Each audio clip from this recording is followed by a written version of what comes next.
So, maninda tag-uling kaya may klase, so mag-sideline ta. Para natay income, ginagmay nga nasod sa itong bulsa.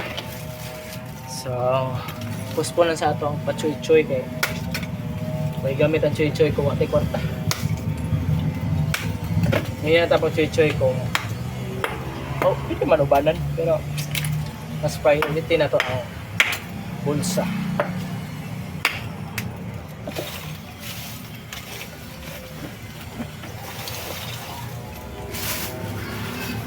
It's around tata kay kaso kay klase ba natay ganyag may nga source of income and at the same time kaning dili boring ang ginabuhi, so natay kabisihan while natay klase. So ako ang naunaan, the reason why nga nag-uling ko kay dagan nangita dari sa moa. So funny kay lagyo ana ning nag-uling dari nga dagan mangita, so murag mo ni ang reason na nanginda ko uling.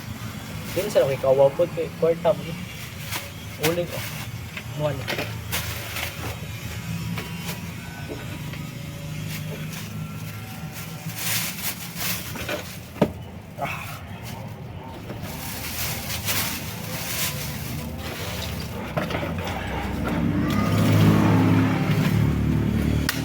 Ko lang anday mo dato ang ako lang is financially stable lang maura gid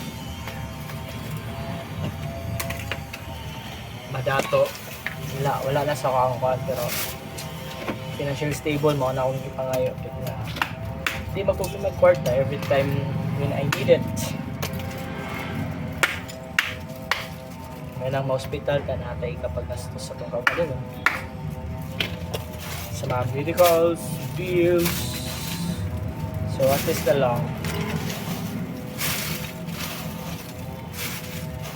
wala ta financial freedom, wala ta financial freedom.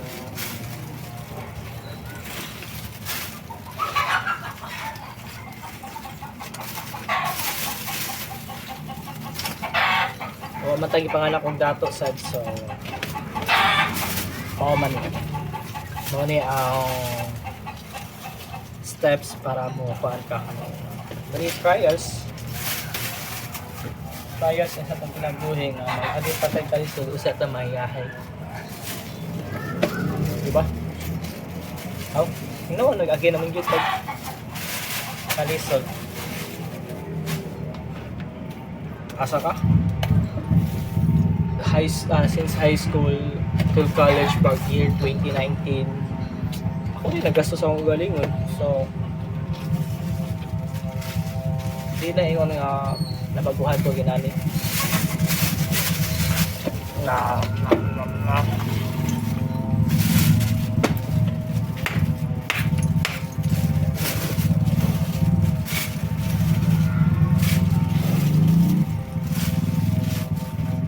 working student ko since grade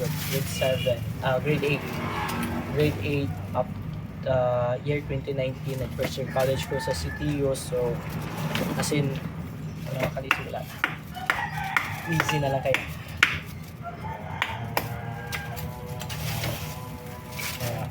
Karon kay may possible, so atong gamiton na ato ang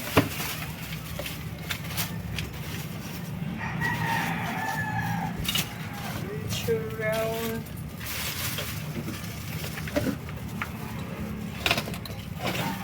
I don't know what I'm doing.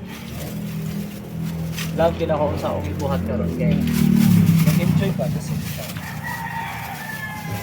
nag-enjoy ko while earning maybe small lang, pero kay hinaguan man, so kayong mga nako na pero din mo hinaguan like kwarta sa hangin or something like that nga wala na mag-effort or wala na mag-ibagig singot, so kayong ka dali rin mahort ang kwarta. Unlike ano yung kwarta sa inyong hinaguan like every centavos nga imo mas spend or mas spend mo sa imo